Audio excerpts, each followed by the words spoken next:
I'm looking forward to 1996, but not in the way compared to last year. The expectation is not to go for the championship right now. Sure, if we have a possibility, we will use it, but I think it's rather a dream than realistic at this moment, and I try to be realistic.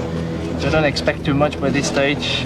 Let's see where we are. I don't think we at pace in this moment, in particular reliability, should give us some trouble because we were very late with the car. We couldn't do all the tests that we wanted, but we will try and make the best out of the situation. Yeah, it's very relaxed, and you know, got over my jet lag and everything, and I've heard it's nice and sunny weather down here now, so good.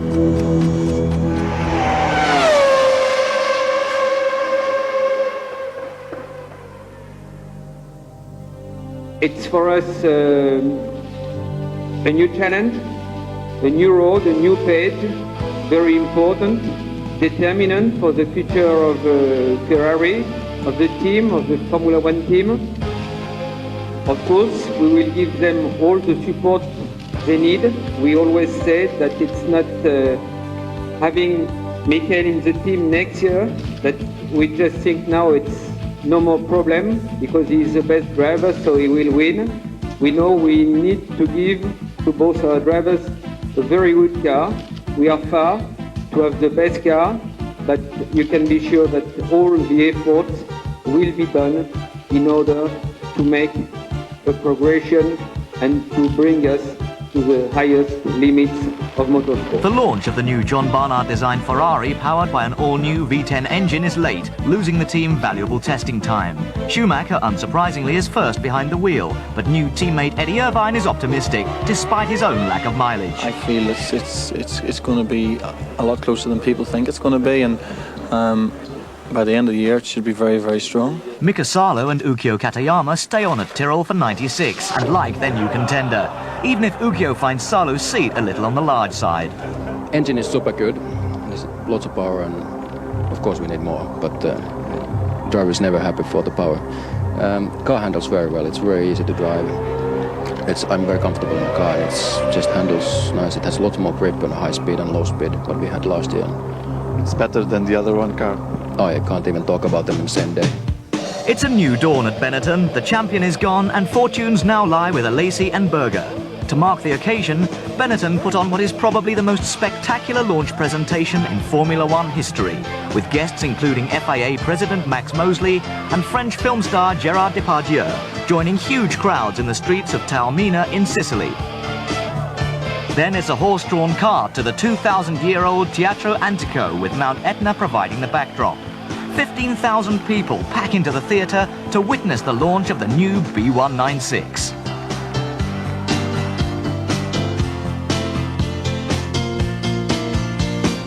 A move to the reigning champion team gives Berger and Alesi their best chance yet for a shot at the title. 5 years with Ferrari was fantastic for me because it's a very good experience. But now I join the team who is a world champion, and that is very exciting for me because I know I will do and I will be able to do very good results. I think I could use the experience from last year to make myself a stronger competitor for 96. Many fans will certainly be hoping so after 2 seasons where Damon has been in with a very realistic chance of taking the title, only to see his hopes fade.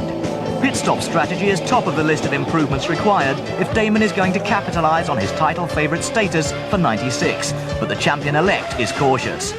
You don't think Michael Schumacher can win the championship? They don't think so on the street in Germany. Well, I think maybe they should expect the championship this year to be very close. I think between Ferraris and Benettons, Williams, and we still haven't seen what McLaren have to offer. Don't you think it's time for you now? Well, you know, if it was just a matter of being shared around, then maybe it's my turn, but it's not like that. You have to win the championship. Also in Germany on the street, the people have a lot of sympathy now for you because they have seen 2 years now that you're a very good sportsman. Okay, well, hello to the people on the street in Germany. The team chooses a worldwide satellite broadcast from the Estoril pits to launch the new Williams-Renault FW18 and welcome Hill's new teammate, reigning IndyCar champion Jacques Villeneuve. Well aware of the last driver to cross the Atlantic's problems, Michael Andretti, Williams have made sure that the young French-Canadian has had plenty of testing miles to give him the best possible chance. He's confident. We've done a lot of miles to get ready, so I'm ready. But there's still a few things I have to learn in the race side of it. And then personally, I have confidence in myself. That's the only reason I'm racing. So in my head, I believe that I can win. But but that's not the same thing once you get on the racetrack, because everybody believes you can win. So you just have to go out there and fight as much as you can. And one thing I know is that we're going to be fighting with the quickest guys. Winning is that you can't know, but fighting, that I know. There are a number of detailed regulation changes to the cars for 1996 aimed at improving safety and reducing speeds. First off are the low aerodynamic deflectors in front of the rear wheels. These are now banned. Cockpits are now both wider and longer, with raised sides to increase drivers' head protection. Inside, there's now a wraparound head restraint designed to prevent side impact head injuries. Front wing end plates come under scrutiny in an attempt to avoid punctures caused by contact with sharp edges. Now they must be wider, with blunter profiles. Similarly, 95 McLaren-style pointed noses are out, in favour of a more blunted, rounded form. There's a new starting procedure too. Once all cars are in position and stationary, 5 red lights come on at 1 second intervals. They automatically cancel anywhere between 1 and 9 seconds later to signify the start of the race. A full red illumination signifies an aborted or delayed start, as well as to stop the race. The new Sauber may be shrouded in secrecy, but Johnny Herbert's switch from Benetton is not. I think Benetton always made it a bit more difficult for me, not Michael himself. They always worked very hard with Michael, and then I was just there to drive the second car. But here they seem to want to try and get both drivers to do a similar sort of job. And I think for Sauber as a team, trying to get into the big teams, they have to then work very hard with everybody. Everybody has to work, and it has to be a package to actually make that next jump. So hopefully that will happen this year. Johnny joins Heinz-Harald Frentzen at the wheel of the all-new Sauber Ford C15. And it'll be interesting to see who outperforms who. Heinz-Harald, remember, is touted as being quicker than Herbert's 95 partner, Schumacher. Coulthard joins Hakkinen at McLaren, the new MP411 powered by Mercedes as before. Alain Prost is called upon for the initial shakedown runs, Ron Dennis preferring experience to youth and aggression in the early stages. Well, I haven't been out with the new car yet. I'm still waiting to Alain to finish his program with the car, and I will go out later on today. But the excitement is very high. Alain Prost still knows how to push though, and sets the benchmark for the still not fully fit but happily fully recovered Finn following that horrendous qualifying accident in Australia at the end of last year. When he does finally get his turn, he sends ripples throughout Formula One. Mika's back and blindingly quick straight away. David Coulthard is impressed with his new mount at Estoril too. At the moment, in comparison to the old car, it's a step forward in every department. So that's the good thing. And now I just need to work on the balance. Yeah, it's nice to drive again. If we remember '94, we've made a lot of points at the beginning of the season because the others were still in a problem. So the car was very early. So I think we have a chance of doing a lot of points and maybe the podium soon. Quite soon. Jordan are indeed the first to launch an all-new 96 spec car and have very high expectations for the season ahead. Joining Rubens is Martin Brundle. He and team owner Eddie Jordan go back a long way. And because I was at the beginning of my Formula career, really. So it's a nice story and a nice surprise to rejoin him after so long, to think that I'm still a Grand Prix driver and he has his own Grand Prix team is a very nice feeling. Sure, we need to win a race now. We've done everything else. In the junior formulas, both Peugeot and Jordan have won everything. We've now been second, third, we've had pole position, we've had fastest lap. Next thing is to win a race. We must win. Olivier Parnes is unchanged at Ligier, save for the move from bachelor status to married man. The new JS43 is powered, as in '95, by the formidable Mugen Hondas, enjoys technical support from Benetton and TWR, and despite the loss of a number of key technical staff over the winter, cannot be underestimated. Parnes is joined by former 40 driver Pedro Diniz, the unrated Brazilian bringing additional funds. After 11 years in Adelaide, the Australian Grand Prix moves to the colourful city of Melbourne in 1996 and at the same time becomes the first rather than the last round of the championship. 40 drivers Luca Badoa and Andrea Montermini are likely to struggle this year as another regulation change sees the introduction of the 107% qualifying rule. Any driver not within 107% of the pole position time will not qualify. Minardi is another team which may struggle in 1996 with Portuguese driver Pedro Lamy and Japanese Taki Inui at the wheel. Japanese yen are the reason for the latter's inclusion, but when they fail to materialise, Inui's drive disappears in favour of the up-and-coming Italian Giancarlo Fisichella. It isn't a permanent position, however, the team needing to find drivers with funds for its survival. Footwork have an exciting young lineup for 1996 with FIA Formula 3000 Championship runner-up Riccardo Rossit embarking on his debut Formula 1 season. All the superstars are here and it's good to be together with them. Jackie Oliver has also plumped for widely rated Dutch talent Jos Verstappen, the former partner of Michael Schumacher at Benetton, back after only 5 races last year. Villeneuve is the first to draw blood in the new one-session qualifying on Saturday afternoon. Only Carlos Reutemann in 72 and Mario Andretti in 78 have started their debut Grand Prix from pole. I'd love to have had pole position, obviously, but I mean, Jack's done a terrific job and it was exciting.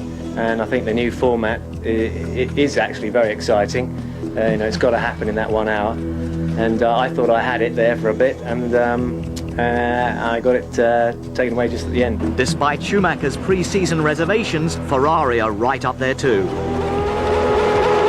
At the start, Villeneuve makes a near-perfect getaway to jump straight into the lead. But Hill does less well, and he's swamped at the first corner by the Ferraris of Schumacher and Irvine.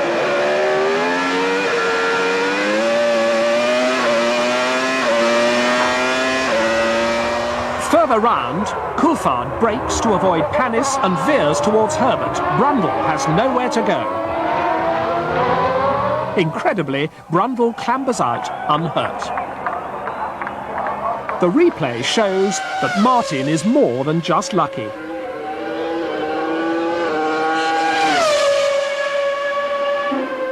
The race is immediately stopped. At the restart, Villeneuve again converts his pole position. This time Hill makes a better job from second spot, with Irvine third and Schumacher fourth.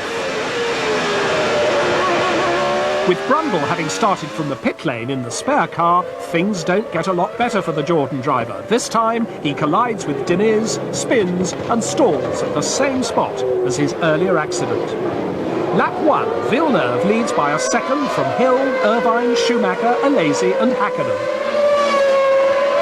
Lap 2, Schumacher slips inside Irvine for third. Lap 9, Alesi attempts a move on Irvine and spins as the two cars collide. The Frenchman will limp back to the pits and retirement. Lap 20, and Schumacher makes his first stop. It takes 12.9 seconds and drops him to 4th place. 2 laps later, Irvine promotes his new teammate back up to 3rd as he makes his first stop. 11.7 seconds, he resumes 5th behind Hakkinen. Lap 24, Berger drops from 6th to 7th with his first stop, but regains the place when Barrichello comes in on the next lap. Coulthard, suffering a stuck throttle, indulges in a little autocross on his way to retirement. Lap 30, Villeneuve makes his one and only stop. 17.6 seconds, he's now second and 38 seconds behind teammate Hill. Lap 32, it's Hill's turn.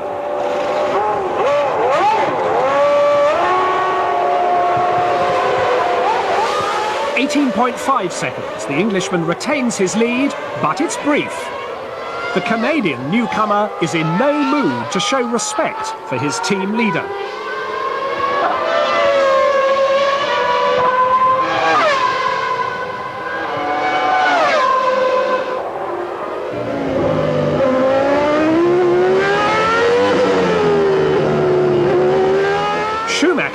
meanwhile, has a braking problem, which will lead to his retirement a lap later.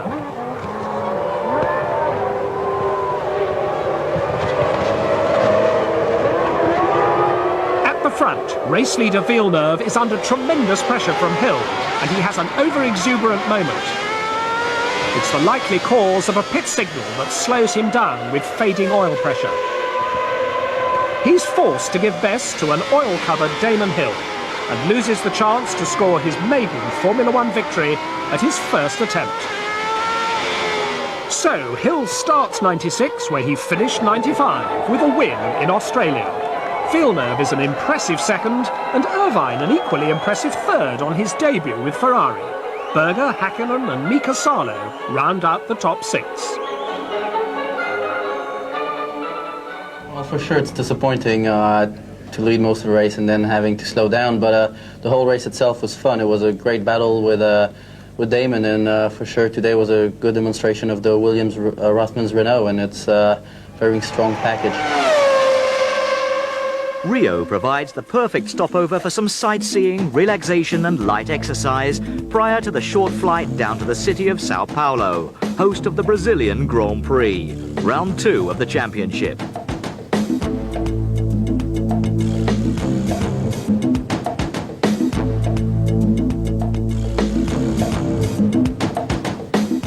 Damon Hill doesn't just dominate qualifying, he obliterates the entire field with a time nearly a full second faster than second placed and impressive in his own right Rubens Barrichello here at his home circuit. Race day, however, is wet, very wet. At the start, Hill is slow off the line as he dives across the track to fend off Barrichello. Villeneuve takes advantage, but Hill manages to rebuff all challenges to lead into turn 1. Leaving Villeneuve and Barrichello to scrap over second place. By the end of the lap, Hill's lead is 2.7 seconds, with Villeneuve second, a lazy third, Barrichello fourth, Schumacher fifth and Brundle sixth. Pedro Lama's Minardi nudges Katayama's Tyrrell into a spin. Lap 7, Barrichello makes his move on a lazy and briefly takes third.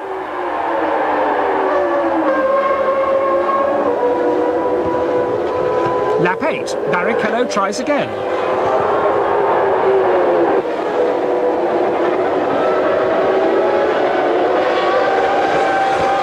Lap 11, he's at it again, climbing all over the Benetton, but somehow the Frenchman resists, as Schumacher gets even closer in the Ferrari.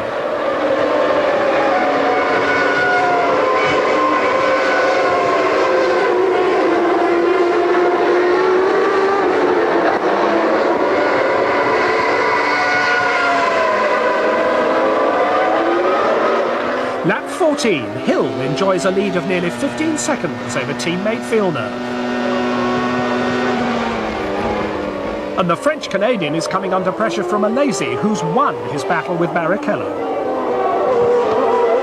In the slippery conditions, Jos Verstappen is flying in the footwork, setting fastest lap in the race so far.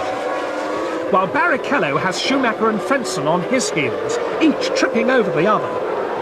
Lap 19, Coulthard slides onto the grass, dropping 8 places to 14th. And Verstappen's scintillating performance comes to a premature end with engine trouble. Lap 24, Schumacher comes in, still opting for wet tyres. And then Berger retires with hydraulic failure. Lap 27, in his attempt to stave off Alesi, Villeneuve runs out of luck at the end of the long back straight.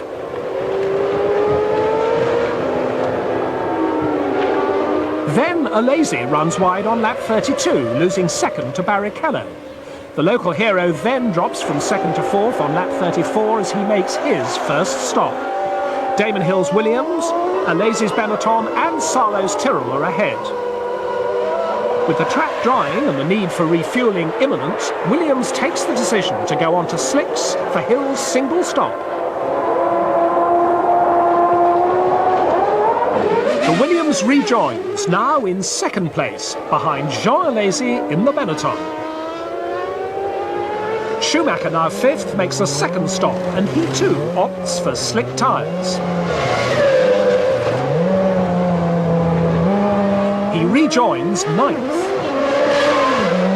Alesi then hands back the lead to Hill as he stops for fuel and slicks, The Benetton rejoins second, 25 seconds behind the Williams. 1 lap later, Barrichello is back in the pits for slicks, dropping down to 4th behind Schumacher. Salo and Hakkinen have stopped too, while Hill leads at the front. Lap 60, Barrichello outbrakes Schumacher at turn 1 and takes 3rd, only to be immediately repassed by the champion. Moments later, it's all over for the local favourite at the end of the back straight. Lap 62. Hill leads, having now lapped Schumacher's Ferrari. The German perhaps wonders why he left Benetton at the end of last season, particularly when that car is now second in the hands of Alesi. Hill duly takes his 15th Grand Prix victory from Alesi, the only other car on the same lap. It's Argentina next, so what price a hat-trick for Damon? I'm looking forward to Argentina. I think it's going to be fun. Just 1 week after the soaking in Brazil, the city of Buenos Aires plays host to the Formula One circus on a sunny Easter weekend.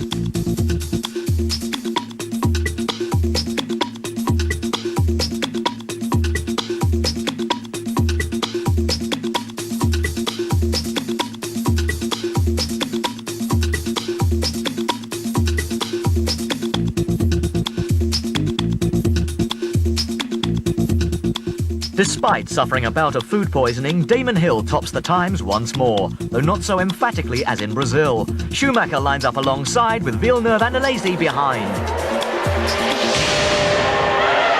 Hill makes a clean getaway from pole position and leads Schumacher, Alesi and Berger. Villeneuve makes a poor start and drops to 9th. At the end of lap 1, Hill leads by just over half a second. Coulthard is 3 seconds behind Berger's 4th place Benetton. Villeneuve is fast recovering. First he passes Barrichello and then Coulthard for 5th. Behind Barrichello, Verstappen is 8th, until a slight off onto the grass drops him back to 12th.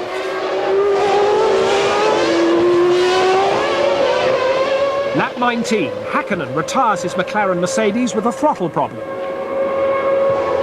Schumacher is running a 3-stop strategy and makes his first stop on lap 21.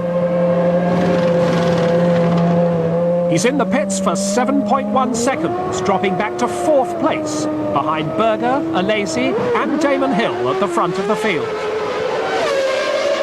On lap 22, Jean Alesi makes his first stop.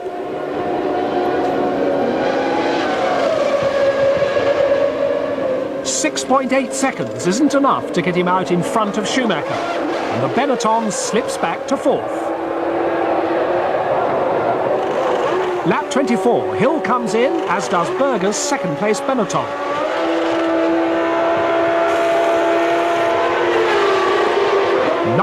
.6 seconds and Hill is back on his way, ahead of Schumacher, who's now moved up to 2nd, with Alesi climbing all over the tail of the Ferrari. Further down the field, Luca Badoer's 40 is pitched into a spectacular roll after colliding with the Ligier of Pedro Diniz. The Italian crawls out unhurt, but it's enough to bring out the safety car, and the field forms up behind it. After Diniz's pit stop, the Ligier's fuel is pouring from a stuck valve with dire results. The Brazilian escapes with nothing more than a minor burn to the hand. The safety car is now on extended duty, with the field headed by Hill's Williams, Schumacher's Ferrari and Alesi's Benetton. On lap 32, the safety car comes in and Hill leaps into an immediate 1-second lead ahead of Schumacher, Alesi, Berger, Villeneuve and Coulthard. Lap 40, Schumacher makes his 2nd stop in a time of 12.4 seconds and resumes 8th.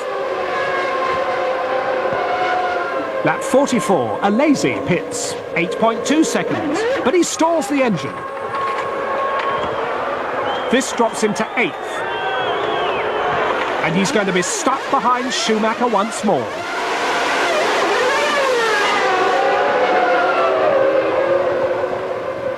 Two laps later, Alesi passes Schumacher's slowing Ferrari. The German's lost part of his rear wing on debris left by a clash between Marquez and Brundle, and he retires soon after. Lap 49, Villeneuve makes his second stop, having worked up from that appalling start to be lying second. Just under 8 seconds, but he loses a place to Berger's Benetton. Hill, having made his final stop on lap 51, resumes with his lead still intact. On lap 56, Berger heads for the pits for a third time, unscheduled and with a suspected deflating rear tyre. The Austrian rejoins briefly, but a rear torsion bar is broken, and soon he's walking home. This promotes Villeneuve back into second place, and a charging Jean Alesi into third. But the gap is too big for the Frenchman to make a serious challenge. At 72 laps, it's a seemingly easy win for Damon Hill. Villeneuve is second, Alesi third, Barrichello's Jordan comes home fourth, with Irvine fifth and Jos Verstappen sixth. It's 3 out of 3 for Damon Hill, the perfect start to 1996. To him, and he receives the trophy from Zulika Menem, the daughter of President Carlos Menem, the president of Argentina. Surely Damon must feel optimistic about his title prospects now. Well, I've got a good chance, but I really think you have to consider that, you know, the points can disappear very quickly. You only need one DNF and suddenly 10 points disappears, and there's still a lot of races left. But I'm off to a good start. I have to keep the pressure on and keep doing these results. Round 4 brings the teams back to Europe, with the European Grand Prix once again being held in the Eifel Mountains at the infamous Nürburgring circuit. Schumacher territory.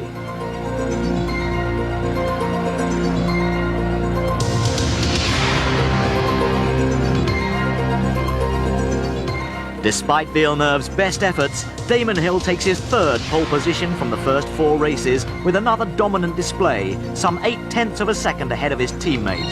Schumacher is third, over a second behind his old adversary, with Alesi, Barrichello and Coulthard rounding out the top 6.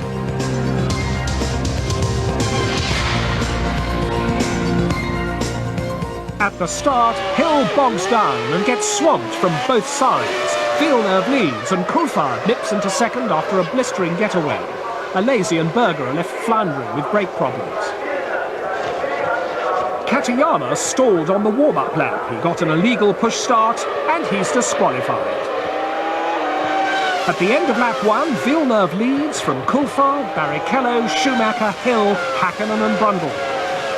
Further back, a fired-up, hard-charging Alesi collides with Sarlo's Tyrrell at the end of the start-finish straight. By lap 5, Villeneuve's lead is up to 3.8 seconds. Coulthard is a few lengths clear of Barrichello, and Hill takes Schumacher for 4th. Lap 6, Panis collides with Irvine in the battle for 11th. Both retire.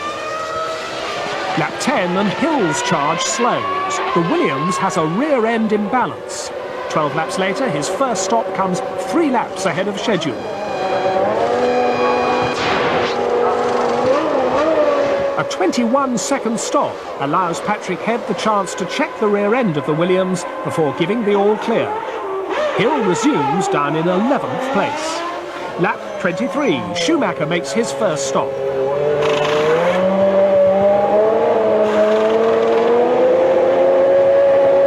It's 7.7 seconds and drops into 5th. Lap 24, Barrichello and Coulthard stop.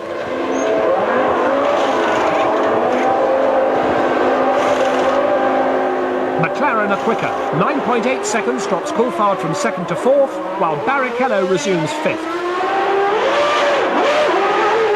Hakkinen breaks the pit lane speed limit on his first stop and is subsequently called in for a mandatory 10-second stop-go penalty. Lap 29, Hill, running 9th, makes a dive down the inside of Diniz, but the Brazilian turns in on the Williams and the two are lucky to keep going. It's enough to drop Hill back down to 10th, behind Verstappen.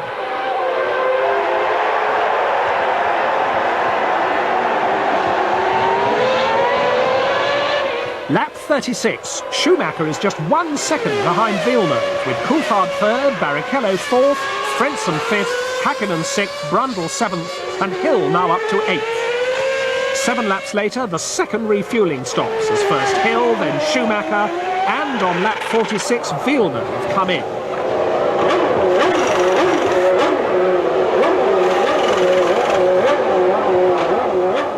.3 seconds. Villeneuve maintains his lead, just. It's all getting very tense in the pit lane, with traffic helping to close the gap between Villeneuve leading and Schumacher second. Will it go the same way as last year, with Schumacher snatching the win almost in sight of the flag? It's just as tight behind, with Coulthard third and Hill fourth. Lap 57, dicing with Salo's Tyrrell, Frentzen spins under braking for the first corner, and both drop down the order 2 places. With 8 laps remaining, Villeneuve is still leading. Schumacher is pushing for a win from second place. Further back, Coulthard still hangs on to third, Hill is fourth. Lap 62, 6 to go. 5 to go. Lap 64, 4 to go, 3 to go. Lap 66, Coulthard and Hill, 1 to go. Villeneuve hangs on and wins by 7/10 of a second. Half a minute further back, it's Coulthard who hangs on to third from Hill and the 2 Jordans of Barrichello and Brundle. The Federal Minister of Traffic. You know, this is one race. It feels great, but you know, as of tomorrow, it will be far away because we'll have to think about the next race. But for sure, it's a great feeling. After the start of the season we had, it's great to get one in. Jordan Grand Prix are in the ascendancy, with Eddie Jordan unable to hide his relief at having landed a major new sponsor in Benson and Hedges. In Melbourne, Eddie Irvine makes it 3 times that Schumacher has ever been out-qualified by a teammate. The others were Piquet again in Australia in '91 and Herbert at Spa in 1995. 40 team drivers Luca Badoa and Andrea Montermini become first to suffer under the new 107% rule, as both, not unexpectedly, struggle, then fail to qualify in Melbourne. Damon Hill equals Father Graham's tally of 14 wins in Australia. With his first victory of '96, he secures another unique record too. And do you know who the last person was to have won 2 Grand Prix in the same country consecutively? I'm a bit of a train spotter, really, aren't I? Brazilian Tasso Marquez replaces Fisichella at Minardi for both Brazil and Argentina, but the Italian is back at Nürburgring. Tom Walkinshaw swaps colours between Australia and Brazil, waving goodbye to Ligier in a surprise move. He takes control at Jackie Oliver's footwork team. The early season races saw an unprecedented number of spins, be it wet or dry, front runners or tail enders. The 1996 regulations certainly seem to have reduced the levels of grip available. And particularly in qualifying and free practice sessions, fans have been treated to some extraordinary antics.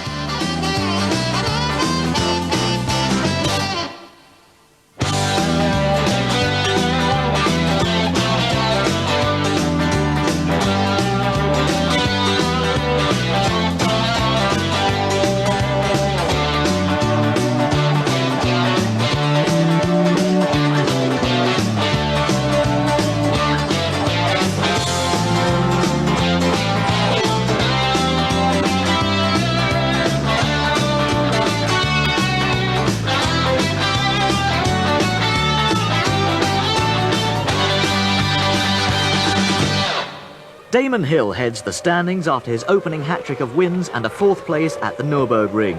With Villeneuve second, the Williams duo are a long way ahead of the rest of the field. And it's a similar story in the Constructors' Championship, with Williams racing away at the top of the table.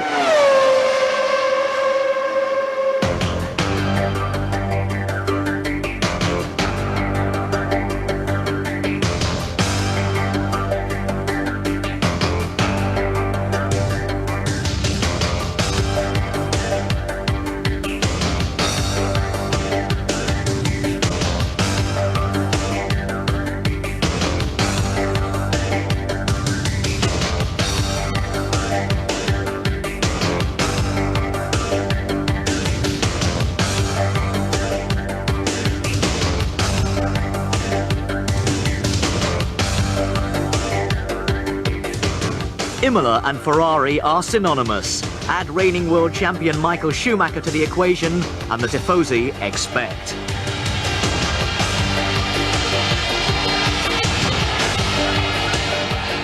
Schumacher delivers his first pole position of 1996 and the crowd go wild.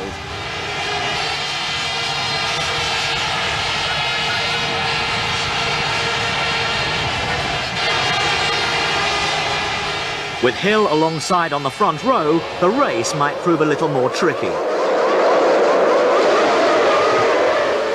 It's fourth-placed Coulthard who gets the jump on the rest of the field at the start.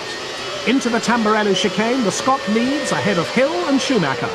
Alesi tries to muscle past Villeneuve, and the Canadian's left rear tyre is punctured in the incident. The Williams limps back to the pits for a replacement. At the end of lap 1, Coulthard leads from Hill and Schumacher. Salo is up to 4th, Berger 5th, and Barrichello 6th as the leading trio pull away. Under braking for Tamburello, Schumacher slips past the second-place Williams of Hill. Lap 2, having displaced Salo's Tyrrell, Berger closes on Hill. Lap 3, a gap is opening between the leading duo of Coulthard and Schumacher and the third-placed Williams. Lap 10, Rob Dennis looks content with the order unchanged. Coulthard ahead of Schumacher, Hill 3rd, Berger 4th, Salo and Barrichello 5th and 6th. What makes his first refuelling stop from the lead.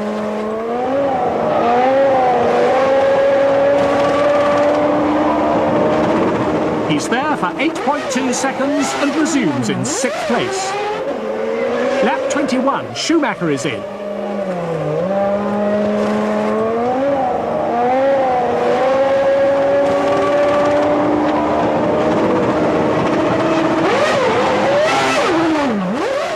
.5 seconds, he rejoins ahead of Coulthard's McLaren. But behind Damon Hill, the new leader, Berger's Benetton, and Mika Salo's Tyrrell, which subsequently retires in a cloud of smoke after a Yamaha engine failure. Lap 25, Berger makes his first planned stop.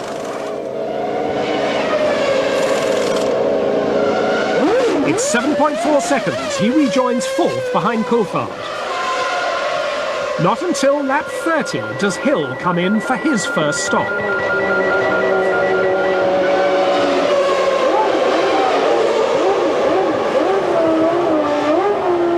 He's there for 7.6 seconds and rejoins in the lead by less than a second from Schumacher. The leading duo is now well ahead of Coulthard 3rd, Berger 4th, Barrichello 5th and Irvine 6th. Schumacher is the first of the leading runners to make a second stop on lap 40. He's stationary for 11.7 seconds before resuming in 2nd place. 1 lap later, Coulthard makes his second stop.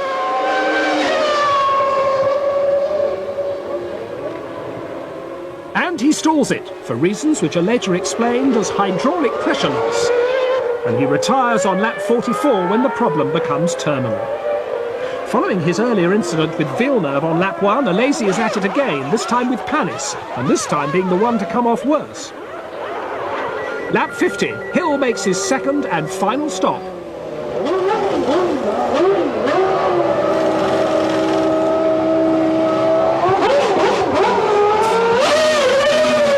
Lap 57, and Villeneuve, having carved his way back from last place, is robbed of the final championship point with suspension failure.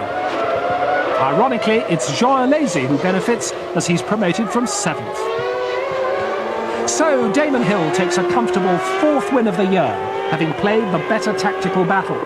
While some 16 seconds further back, Schumacher only just makes it to 2nd place. A front brake disc has exploded, knocking the right front wheel solid. So Berger takes the final podium position, Irvine in the second Ferrari is 4th, Barrichello 5th and Alesi 6th. The Tifosi run wild.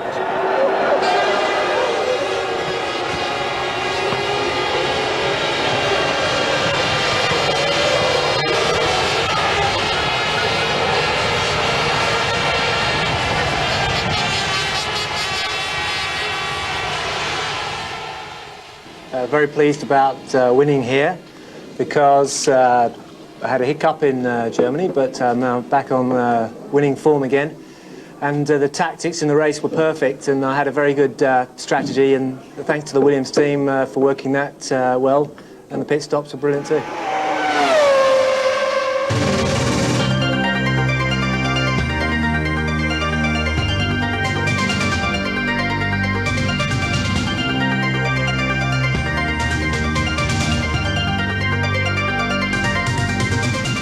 While Footwork's Rosset and Verstappen set about modifying their cars as much as they could against Monaco's unforgiving barriers, Schumacher, no doubt buoyed up by his performance at Imola, again puts the #1 Ferrari on pole position, with Hill second and an all-Benetton row 2. Villeneuve, meanwhile, found himself languishing down in 10th place. On a damp track, from second on the grid, it's Hill who comfortably outdrags Schumacher in the run-up to Saint-Devote. Further back, as the rest of the field scrabbles through for the long climb up to Casino Square, Verstappen, who's opted to start the race on slicks, slides straight into the barrier. With Hill in the lead, it's Schumacher's turn next. The German presses too hard too soon, sliding straight into the wall at the next right after lows. A rare error for the world champion. By the end of lap 1, we would also lose the two Minardis of Lamy and Fisichella and the Jordan of Barrichello, bringing the number of retirements to 5. And by lap 2, Hill has a 4.3-second lead, Alesi's Benetton is second, Berger third, Irvine fourth, Frentzen fifth, Coulthard sixth, and Villeneuve seventh. Lap 5, the battle for fourth is hotting up, with Irvine's Ferrari heading a 9-car queue. Berger is out on lap 10 with gearbox problems. Frentzen's frustrations behind Irvine reach a head on lap 18 when he damages the front wing of the Sauber on the exit to Saint-Devote. He'll be in the pits next time round. By lap 28, Hill is in for slick tyres, relinquishing his lead to Alesi. Irvine then heads to the pits in the sole remaining Ferrari. He's now on to slicks too.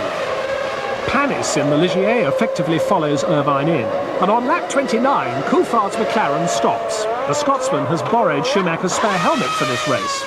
He resumes behind the flying Panis, who is now up to 4th, having started 14th on the grid.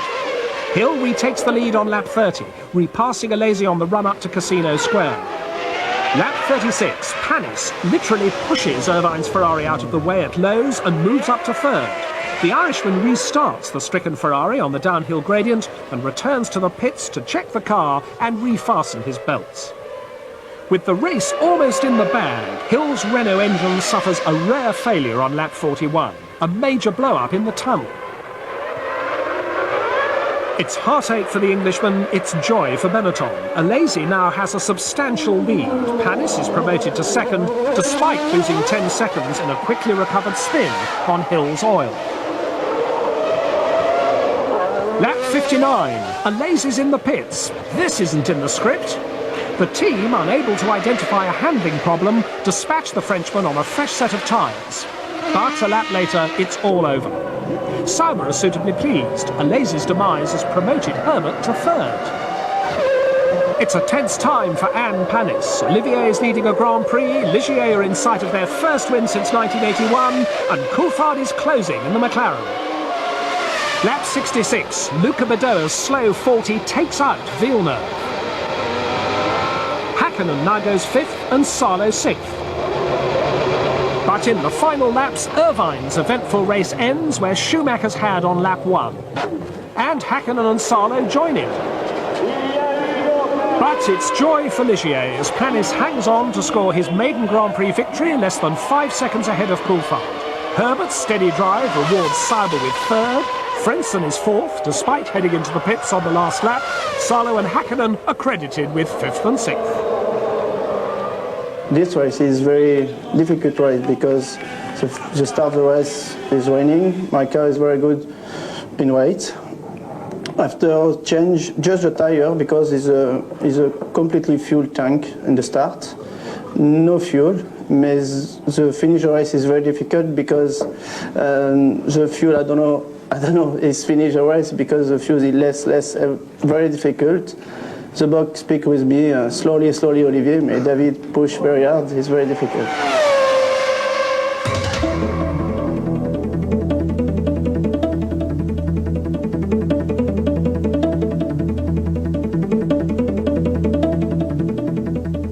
Hill puts an end to Schumacher's two-race run of pole positions in Barcelona, while Villeneuve is back on form after a lackluster performance on his first visit to Monaco. The top 6 places are shared by just 3 teams, and as in Melbourne and at the Nürburgring, both 40s failed to qualify.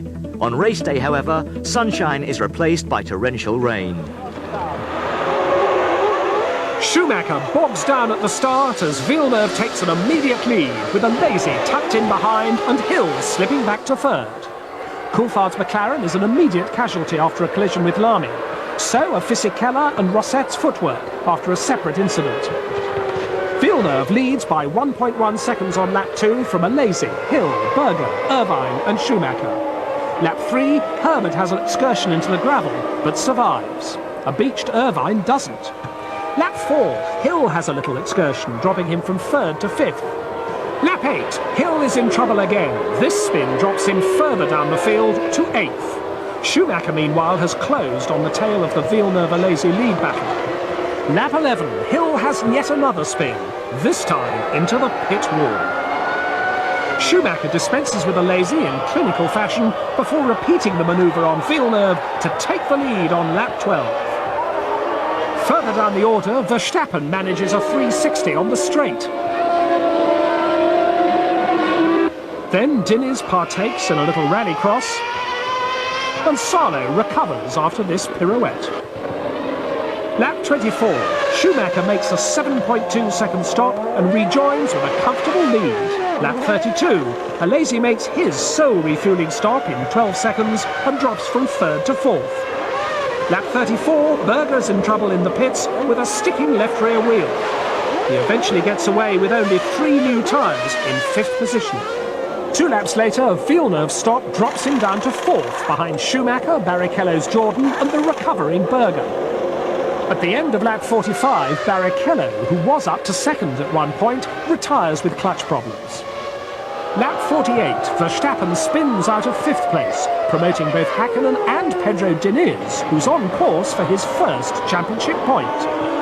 An incredibly smooth and dominant display by Schumacher in treacherous conditions, in complete contrast to the fortunes of Hill, a spectator after just 11 laps.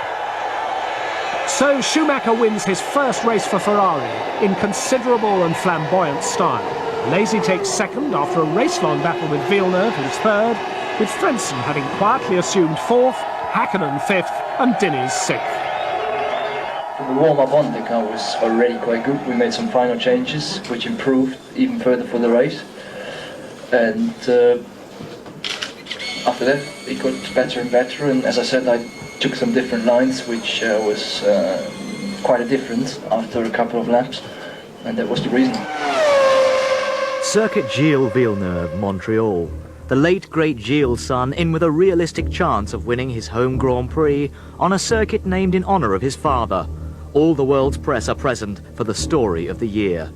Jacques goes quickest, but Damon isn't about to hand anyone any favours. With traffic so heavy in the last 30 minutes, would anybody ever take a risk and try going out in the first 30 minutes? There seemed to be 1 or 2 cars on the circuit for the first 20 minutes. Racing drivers are a bit like journalists, they all stick together in case they miss something. Schumacher is left stranded at the start of the warm-up lap with a fuel pressure problem. After what seems like an eternity, he gets underway, but now he'll have to start from the back of the grid. At the start, Hill assumes an immediate advantage over Villeneuve, Alesi, Irvine and Häkkinen.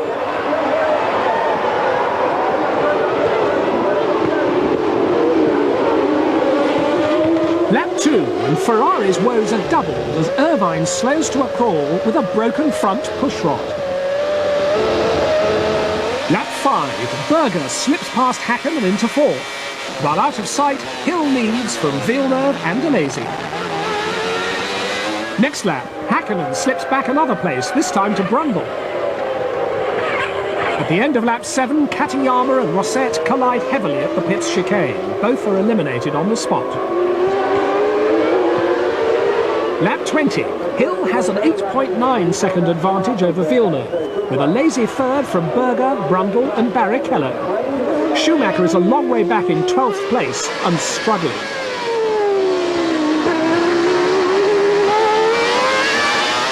Lap 25, Barrichello's Jordan is out with clutch trouble, just as Brundle comes in for his first stop.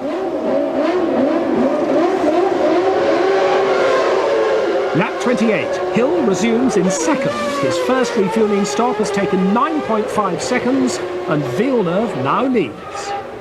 Lap 36, the Canadian running a different strategy is in for his one and only stop. 11.5 seconds, he drops back to second behind Hill. Lap 41, with a lazy Hakkinen and Coulthard all having made their one and only stops, it's Schumacher's turn, now running up in 7th position.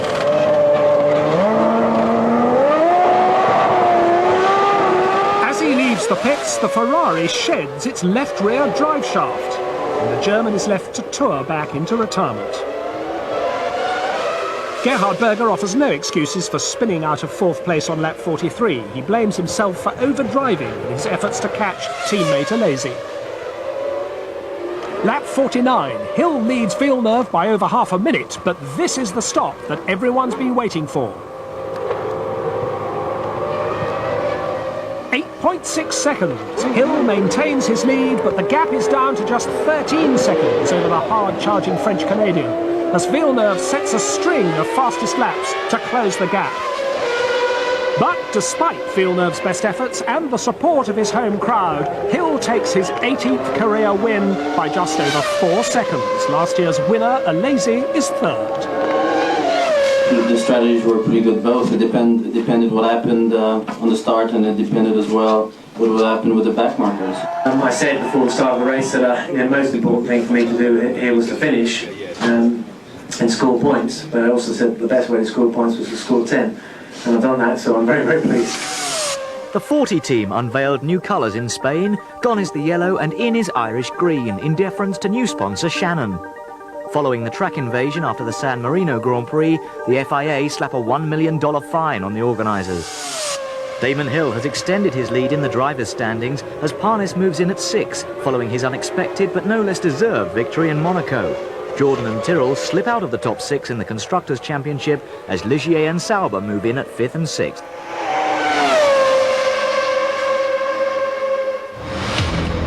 Manicourt, home circuit to the Ligier team, and great expectations after Parnis won in Monaco. It's a circuit at which Damon Hill's Williams has often shined in qualifying, only to be left floundering in Schumacher's wake in the race.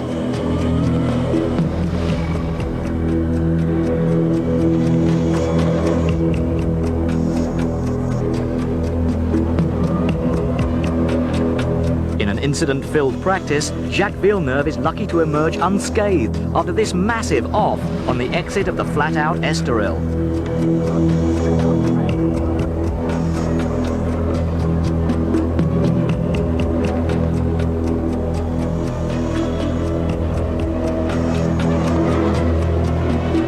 This time around, it's Schumacher who takes the pole spot, and Hill who must settle for an incident-packed second. Alesi's Benetton is 3rd, and Villeneuve bounces back to 6th. Eddie Irvine is 10th, but finds himself relegated to the back of the grid when his car fails the post-qualifying scrutineering checks. Just like Canada, Ferrari's and Schumacher's woes continue on the formation lap. This time a massive plume of smoke from the V10 ends the champion's race before it even starts. There's disbelief at Ferrari. At the start, Hill, with a clear track in front, makes a clean getaway. By the end of the first lap, he leads from Alesi, Hakkinen, Villeneuve, Berger, Brundle, Coulthard, Barrichello and Parnis. By the end of lap 2, Irvine has carved his way from last to 16th, but a gearbox hydraulics failure ends his race on lap 5. It's a half day at Ferrari. Lap 11. Jos Verstappen plunges into the gravel trap at Estoril corner with front suspension failure.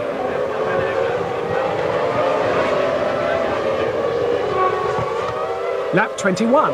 Alazy is the first of the leading runners to head for the pits. 7.3 seconds drops him from second to fifth.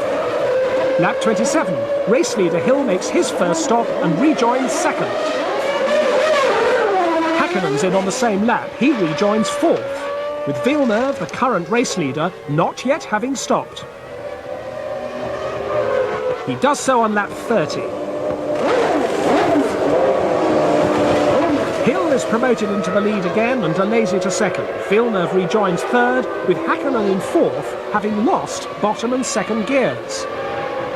Lap 36, halfway, Villeneuve outbrakes Alazy into the Adelaide hairpin to snatch back second place. Further back, both McLarens are struggling as first Häkkönen loses out to Berger, then Coulthard to Punts.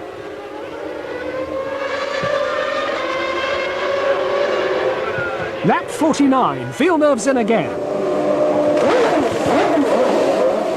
8.4 seconds, he hangs on to second place.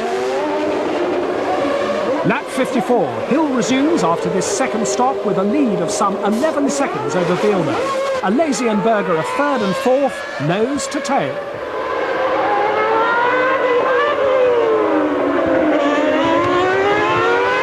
And that's the way it stays to the flag. Hill recording his 19th career win, one less than Schumacher.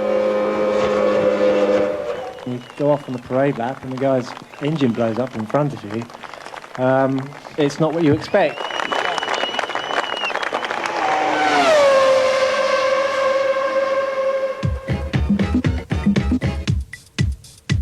Having been pipped to the post in qualifying and the race in Montreal, Jacques Villeneuve is out for revenge at Silverstone. But first, to qualifying.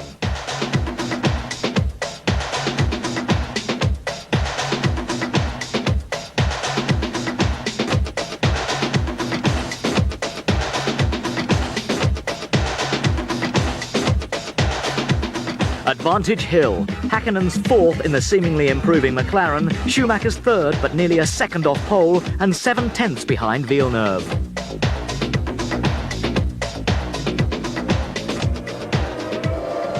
At the start, Hill bogs down badly, again. Villeneuve capitalises and Alazy makes a flyer from the third row. It's Villeneuve from Alazy, Häkkönen, Schumacher and Hill is fifth. Lap 3, Schumacher's Ferrari is heading for a third successive early retirement with a major leak in the hydraulic system. Irvine compounds Ferrari woes on lap 5. Lap 9, Deniz's Ligier spins at Stowe. Katayama takes avoiding action and Mika Salo moves up the order 2 places. By lap 10, the race order is pretty static. Villeneuve is pulling away from Alazy, Hill is frustrated by Häkkönen in third place, Barrichello is fifth and Berger sixth. Lap 23, race leader Villeneuve in for his first of 2.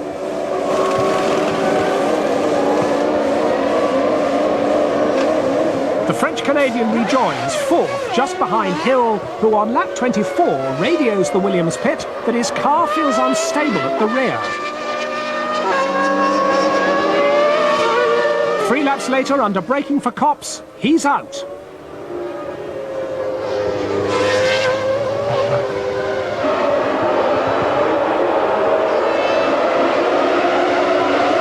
Lap 31. Alazy heads for his stop, allowing Villeneuve to resume the lead from Häkkönen, who's already stopped, and Berger third.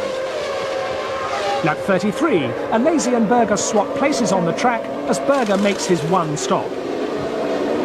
Lap 41. Villeneuve makes his second and final stop.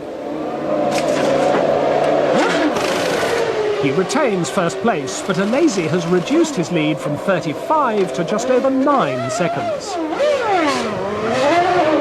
3 laps later, Häkkönen comes in for his final stop, but Alazy is in too, retiring with rear wheel bearing failure. Thus, Berger moves up to second, and Häkkönen rejoins third. And that's the way it stays at the front, as Villeneuve collects his second win of the season, exacting some revenge for the result in Montreal. Berger comes second, Häkkönen third. Barrichello, Coulthard and Brundle round up the top 6. First win, we had a few good results, but we're most of the time second behind Damon. So, you know, we really wanted to put one on him. Boris Becker is on hand to lend moral support at Schumacher's second home Grand Prix of the season. Hill, however, is in the familiar pole spot. Giovanni Lavaggi, having his first outing of 1996 in the Minardi, finds himself enjoying a baptism of fire, so to speak, during practice. Blissfully unaware of the impending doom until the bitter end, he will do well to emulate the publicity he received after this. Hill is joined on the front row by the similarly powered Berger, enjoying his best qualifying performance of the season. Schumacher cannot manage better than third, despite the home advantage. Mika Häkkinen, John Alesi and Jacques Villeneuve fill the remainder of the first 3 rows. And again, Hill fluffs the start, Berger takes the initiative, Schumacher blocks Häkkinen, Alesi makes another absolute flyer from 5th on the grid to take 2nd. After running into the back of Herbert Sauber, Verstappen is the first out at the first chicane. The lap 1 order is Berger, Alesi, Hill, Schumacher, Coulthard, Villeneuve, Häkkinen, Barrichello and Brundle. Lap 8, Berger, Alesi and Hill have opened up a considerable gap. Schumacher is 4th. The Ferrari leads an impatient queue of Coulthard, Villeneuve, Irvine and Häkkinen, the latter pair pushing each other hard. Lap 13, Häkkinen in for his first stop, suffers gear selection problems trying to get away. He eventually gets going only to pack up a few yards later when the gear change electronics fail. Lap 20, Hill's 8.1 second stop drops him down to 5th. Lap 22, Alesi makes his one and only stop in 10.3 seconds. Schumacher and Villeneuve are in too, nose to tail.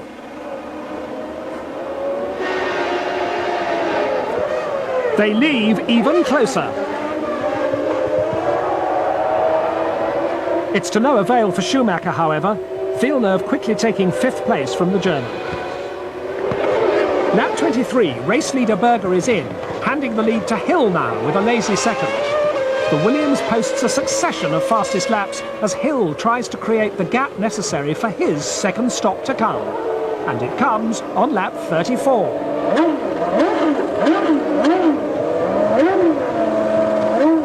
It's 8.2 seconds. He rejoins in 2nd place behind Berger, but ahead of Alesi, Villeneuve and Schumacher.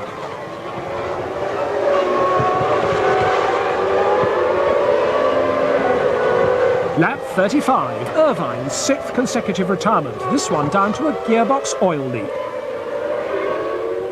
Lap 43, this is the battle for the lead. But exit Gerhard Berger with a major engine failure. Hill is in front. Attention now switches to the 4th and 5th battle of Schumacher and Coulthard. After 45 laps, Hill takes his 20th Grand Prix win, equaling the tally of Schumacher. Alesi is 2nd and Villeneuve 3rd, completing an all-Renault-powered podium. Schumacher does manage to hold off Coulthard by just 0.6 of a second. Rubens Barrichello's Jordan Peugeot completes the top 6. I made it not a very good start, and from then on it was going to be quite difficult, but I had a good race with Jean and also later in the race with Gerhard, and of course I was looking for an opportunity to pass, but he was going to make it very difficult. But I heard his engine make a bad noise coming out of the first chicane, and I knew he had a problem. It was either him or me. I wasn't really sure, and so I was rather pleased to see it was his engine and not mine when he pulled out. So bad luck to Gerhard, but a terrific result for myself. I've never won in Germany before, and I'd forgotten about the fact that it was my 20th victory, so there's a lot to celebrate today. Home from home for Schumacher once more. With no top drivers of their own, the Hungarians are joined by many German fans for whom this Grand Prix is only a short hop over the border in support of the current champion. Eddie Irvine takes an impressive 4th ahead of the 2 Benettons in the Saturday afternoon qualifying session. But the real battle is for pole. The leading 3 runners nearly 1.5 seconds clear of the number 2 Ferrari. Ultimately, it's Villeneuve who draws the short straw and Schumacher who takes the prized possession. But not without a fight from Hill. The first 3 are split by little over 1/10 of a second. Schumacher makes the best of it from pole as Hill makes a slow start. He drops to fourth, Villeneuve is second, and Alesi pushes his way up to third, the leading group clear of a congested midfield. Turn 2, Salo and Diniz collide, swiping Verstappen in the process. The Tyrrell and Ligier are out on the spot. At the end of lap 1, Schumacher leads. Villeneuve is second from Alesi, Hill, Irvine, Berger and Hakkinen. Lap 6, and 12th placed Brundle makes a spectacular exit across the gravel. Lap 9, Villeneuve has closed to within half a second of Schumacher, while Alesi and Hill are now some 10 seconds behind.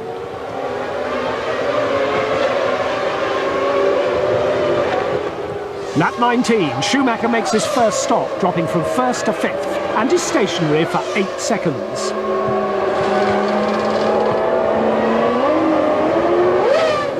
Lap 21, Villeneuve comes in.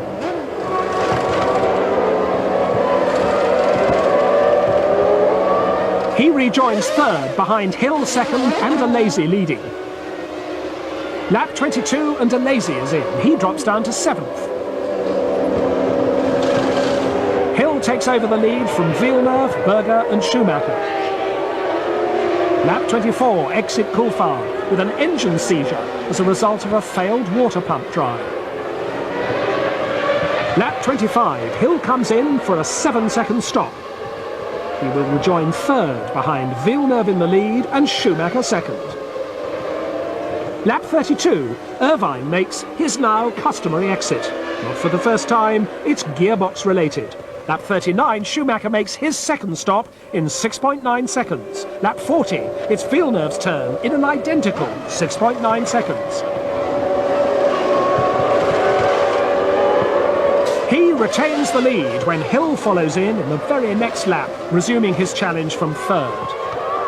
In the third round of stops, Villeneuve survives a problematic 15-second stop and gets out still leading, with Schumacher second and Hill third.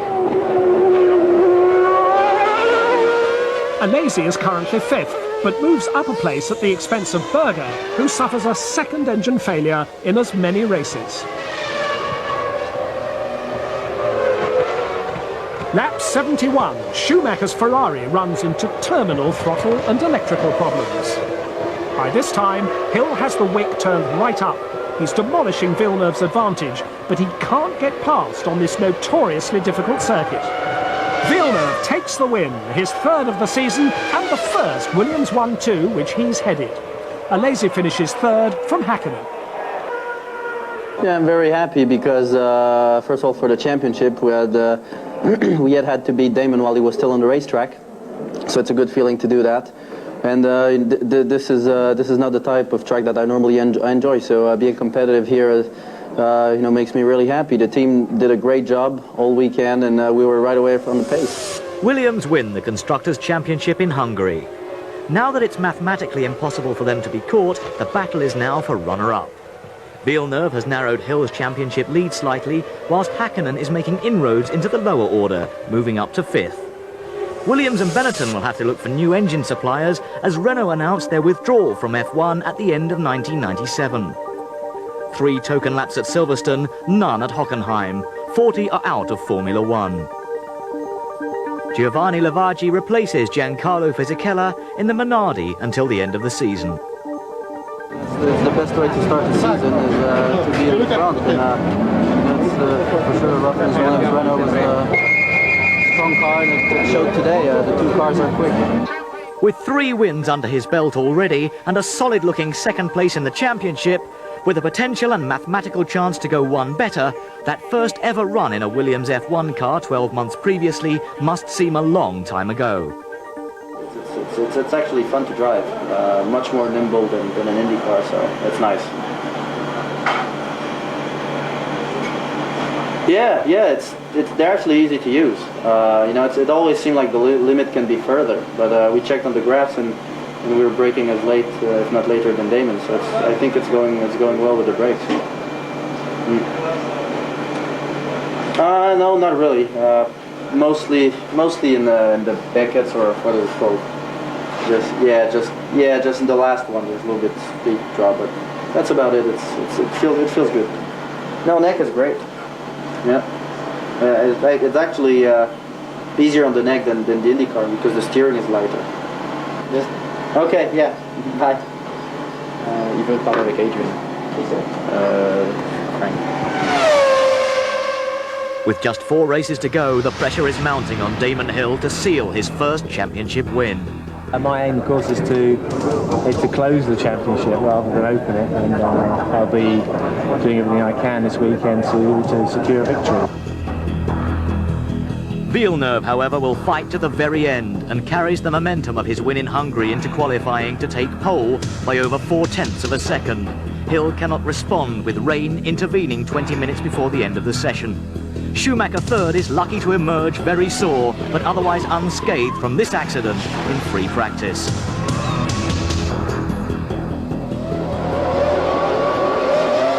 Villeneuve makes a clean start from pole, with Schumacher slotting into second ahead of Hill. Barrichello, Herbert and Frentzen get entangled at the notorious La Source hairpin. The two Saubers are eliminated on the spot, along with Panis' Ligier. On the run-up to Les Cons, Coulthard pressures and passes Hill for third. At the end of lap 1, the order is Villeneuve, Schumacher, Coulthard, Hill, Hakkinen, Berger, Alesi, Brundle and Irvine. Lap 11, Verstappen stops to investigate a sticking throttle. Nothing is found and he resumes, only to suffer a major incident on the exit of Stavelot a lap later. Lap 14, and with the safety car deployed, Schumacher heads for his first stop. Alesi makes his move too. As Schumacher rejoins, it's confusion at Williams. Villeneuve has missed his stop. Hill is coming in for his when he's radioed to stay out. Too late, and the Englishman loses precious time.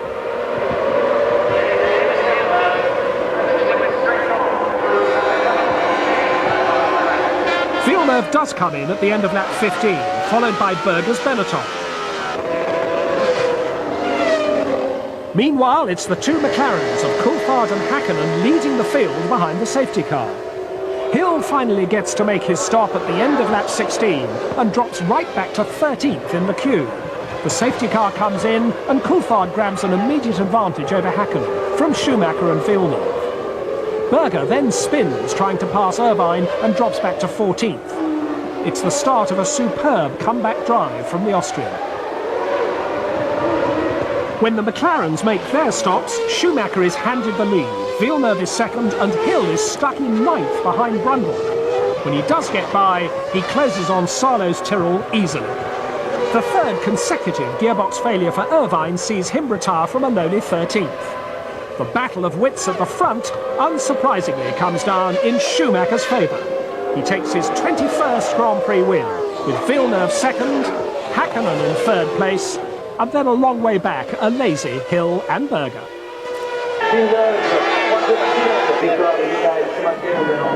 It's going to be difficult to find words for that. I mean, 1.2 seconds behind qualifying, and then in dry circumstance to do what we have done today, I wouldn't have bet again like in Spain, 1 penny on it. With Villeneuve having closed to within 13 points in the race for the title, Monza provides Hill with the opportunity to clinch it or open it up.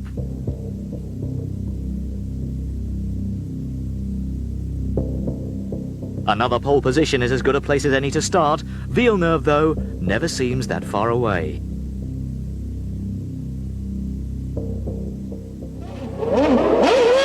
Alesi makes his usual flyer from the third row to lead Hill into the first chicane, with Villeneuve third, forced across the gravel.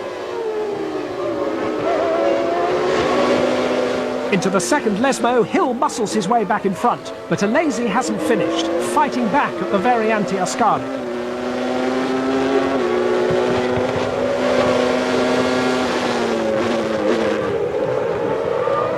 Villeneuve is displaced by Hakkinen at the Parabolica, so that across the line it's Hill, Alesi, Hakkinen, Villeneuve, Coulthard, Schumacher, Berger, Irvine, Herbert and Brundle. Lap 2, second chicane. Villeneuve clips the tyres and Coulthard is eliminated. The McLaren's steering is broken. Lap 4, it's Häkkönen's turn to be clobbered by errant tyres, this time courtesy of Alesi. He heads for the pits for a new nose, dropping to 17th. Lap 5, Berger out, gearbox. Lap 6, race leader Hill is out at the first chicane. I can't blame anyone but myself for what happened, and I know I'm going to have to sit very anxiously and watch the rest of the race, so if you'll excuse me, I'm going to go back and do that now. Alesi therefore leads from Schumacher with a big gap to Villeneuve, Irvine and Brundle. Lap 8, Frenzen's out with broken front suspension, those tyre stacks. Lap 11, Villeneuve makes his first fuel tyre stop as Patrick Head checks for tyre stack damage, 8.8 seconds. Lap 24, Irvine's fine run in third comes to an end, another victim of the tyre stacks and broken front suspension. Lap 25, Villeneuve locks up and has to take an alternative route. Lap 31, Alesi relinquishes the lead to Schumacher, courtesy of a 9-second stop, but he retains second spot ahead of Häkkinen, now back up to a heroic third after his earlier problems. Schumacher presses hard before his stop comes on lap 33.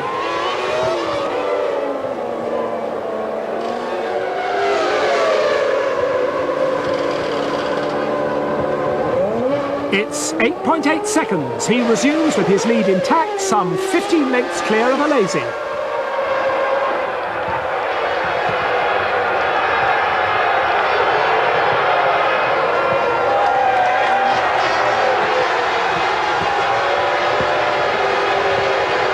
After a second stop, Häkkinen maintains his third place, Brundle's fourth, and the second Jordan of Barrichello is fifth. Lap 40. Schumacher displays a lapse in concentration, survives where others before were not so lucky, and heads for his third win with Ferrari. Never have seen so many emotions, so many people enjoying themselves. It's fantastic. You can only see that in Italy. Just said before, I think we should allow everywhere the people to come in front of the podium to let them celebrate with us. But as they celebrate, it's only possible in Italy. With neither Hill nor Villeneuve increasing their points tallies in Italy, it's still all to play for in Estoril. Somewhat fittingly, qualifying becomes a two-horse race between the championship contenders, and even Schumacher takes a back seat in one of the most closely fought sessions in years.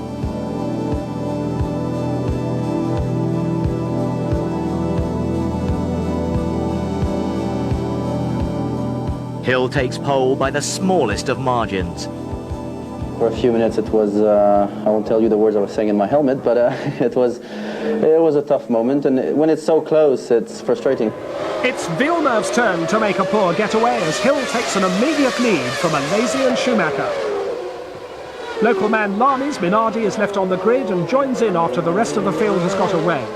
Lap 16, Villeneuve is climbing all over Schumacher's tail before passing the Ferrari the hard way, right round the outside of the long right-hander before the pit straight.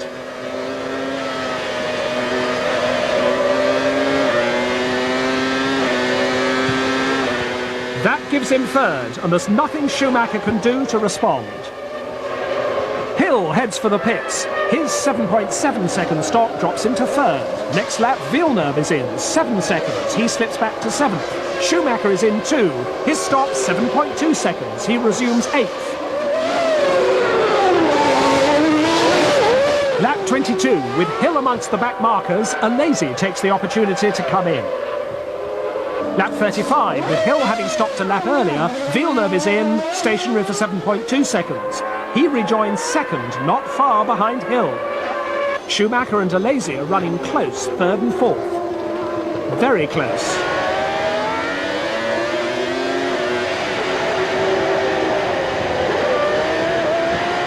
Until on lap 44 they make their second and third respective fuel stops.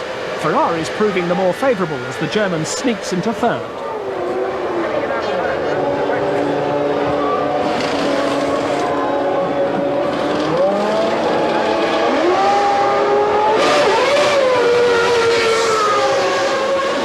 Next lap, Coulthard is in for his second stop and rejoins, only for teammate Häkkinen to ram him from behind midway around the next lap.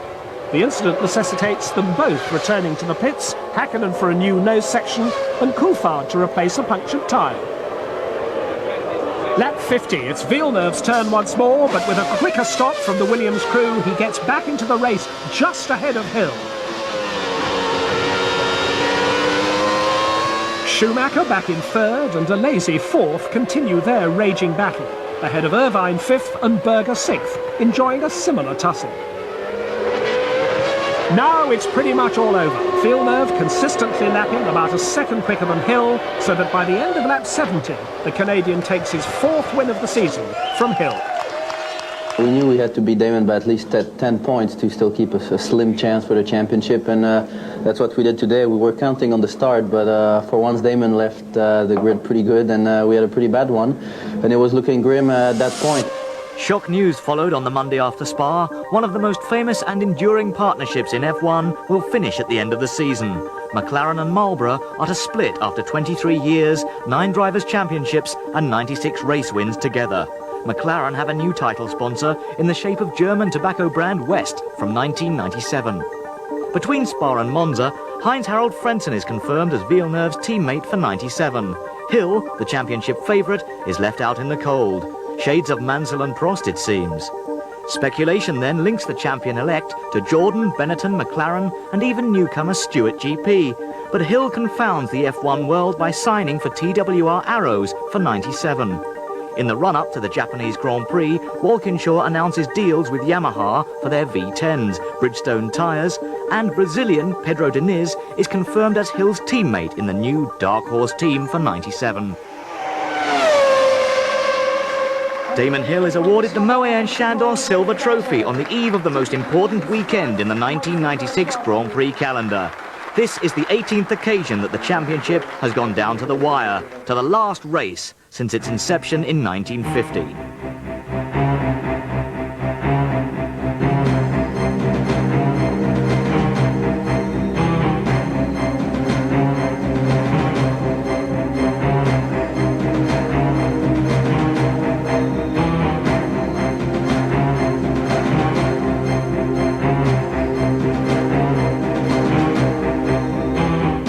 Eddie Irvine cannot believe Villeneuve's speed. The French-Canadian, taking his third pole position of the year, is the focus of everyone's attention.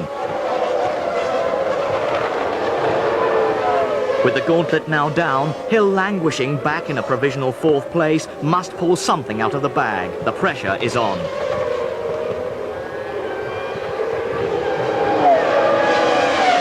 It was always going to be close, but I was confident that I had a car that could do it, and I just wanted to make sure that I didn't end up, giving myself problems up until the last minute. I'm quite happy to do that, to save it up till the end. They're talking again. Pay attention, boys. You might learn something. Senna and Mansell employed a similar muttering tactic on Prost after the 1990 Portuguese Grand Prix. Despite notably good qualifying performances from Irvine and Häkkinen, there really is only one focus of attention at Suzuka.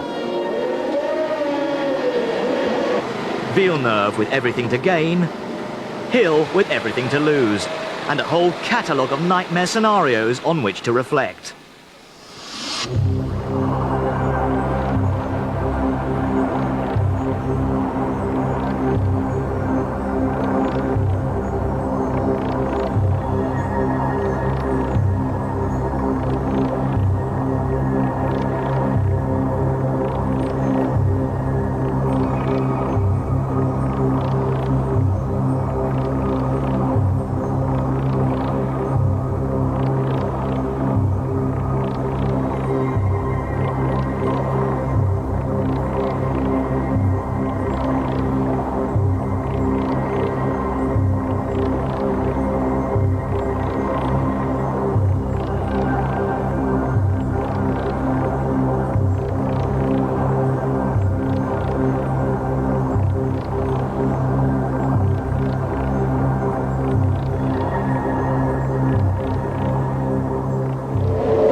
As if there isn't enough tension already, the first start is aborted when Coulthard stalls his McLaren on the grid.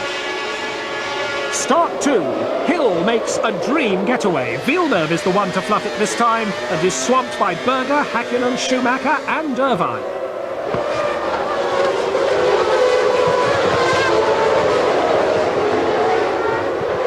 Turn 1. Exit Alesi, stage right. Lap 4, Berger heads for the pits on a new nose after this. By lap 10, Hill's advantage is 4.2 seconds, with Häkkinen, Schumacher, Irvine and Villeneuve in tight formation behind. At the end of lap 12, Villeneuve dispenses with Irvine, closes on Schumacher, then makes his first stop, and immediately sails past Berger on his return. Lap 32, Schumacher, Häkkinen and Villeneuve are in the pits for their second stops. Schumacher retains second, Häkkinen retains third, Villeneuve drops to fifth behind Berger, who's back up the order once more, but out of step in the pit stops. Lap 34, Hill's looking good for the championship at the front as he makes his second stop. He retains the lead with a margin of just over a second on Schumacher. Häkkinen still third, Berger fourth, Villeneuve fifth and Brundle sixth. A couple of laps later, Villeneuve's rear wheel overtakes him and the Williams is pitched off the track. The battle for the title is over. Whatever happens now, Damon Hill is world champion. Reactions are mixed in the Williams pit. I'm shaking. At the front, Hill can now concentrate on the race and enjoy it. Lap 40, Berger, after his second fuel stop, closes on Irvine and runs into the Ferrari at the chicane. Irvine's out, Berger continues, but underneath lies a bigger battle. Benetton or Ferrari for runner-up in the Constructors' Championship. The odds favour Ferrari with Berger's delay. Schumacher's still holding on to second ahead of a charging Häkkinen, who would surely pull away if only he could pass. So Damon Hill finally seals the win in Japan and takes the championship in style.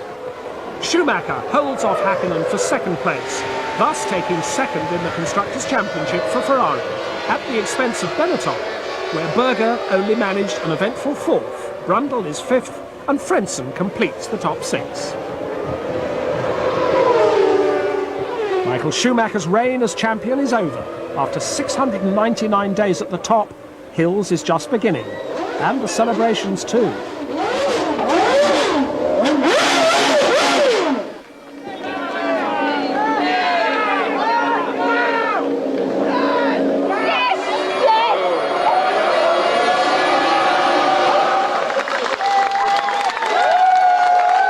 When you've won the championship and a Grand Prix all in one race, it's a hell of a thing, I tell you. I think this is going to take a while to the full impact to really hit me. But right now, I feel like I'm on a rocket that's just about to take off. Damon Hill becomes the first son of a Formula One world champion to win the title himself. He's the 8th Briton too, and joins Mike Hawthorne, Jim Clark, John Surtees, Jackie Stewart, James Hunt, Nigel Mansell, and of course his late father, Graham.